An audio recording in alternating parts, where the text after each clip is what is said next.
ஒருத்தர் ஒரு ரோட்டில் நடந்து போயிட்டு இருந்தார். அப்போ நடந்து போயிட்டு இருக்கும்போது கொஞ்சம் தூரம் போனோடனே ஒரு ₹100 பணம் கிடந்துச்சு. அந்த பணத்தை எடுத்துகிட்டு அவர் வராமல் திரும்ப கொஞ்சம் தூரம் நடந்து போகிறாரு.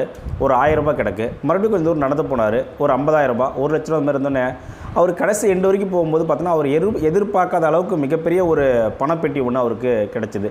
அதுபோல் தான் எங்களோட லைஃப்பும். நம்ம என்ன பண்ணுவோம், ஒரு எக்ஸாம் எழுதி பார்ப்போம், முயற்சி பண்ணுவோம், ஒரு எக்ஸாம் எழுதி பார்ப்போம், நமக்கு ரிசல்ட் வரல வச்சுக்கோங்க விட்டுருவோம். அடுத்து இன்னொரு எக்ஸாம் எழுதிப்போம், அடப்போ இந்த எக்ஸாமை வேண்டாம் சொல்லி தூக்கி போட்டுரும் இல்லையா. அந்த மாதிரி இல்லாமல் கடைசி எண்டு வரைக்கும் நமக்கு வந்து எந்த அளவுக்கு நமக்கு வந்து எவ்வளோ வந்து ஏஜ் லிமிட் இருக்கோ அந்த ஏஜ் லிமிட் வரைக்கும் நம்ம தொடர்ச்சியாக போராடணும் அப்படின்னா கண்டிப்பாக நம்ம ஃபோக்கஸ் பண்ண அந்த எக்ஸாமில் வந்து கண்டிப்பாக நம்ம வந்து அச்சீவ் பண்ண முடியும், ஜாபுக்கு போக முடியும். அப்போ ஒரு எக்ஸாம் 2 எக்ஸாம் மட்டுமே ட்ரை பண்ணி பார்த்துட்டு விட்டுறக்கூடாது. நம்ம தொடர்ச்சியாக முயற்சி பண்ணோம் அப்படின்னா கண்டிப்பாக நம்மளால் ஜெயிக்க முடியும், அரசு வேலைக்கு போக முடியும் அப்படின்றத அந்த பதிவு மூலிமா நான் சொல்லிக்கிறேன். நிறைய பேர் பார்த்திங்கன்னா ஒரு எக்ஸாம் எழுதி பார்த்துட்டு அதை விட்டுருவாங்க, அதுக்கப்புறம் போக மாட்டேங்களா, முடியாதுன்னு சொல்லுவாங்க. கண்டிப்பாக முடியாதுன்னு எதுவே இல்லை. முயற்சி பண்ணால் கண்டிப்பாக எல்லாராலையும் முடியும்.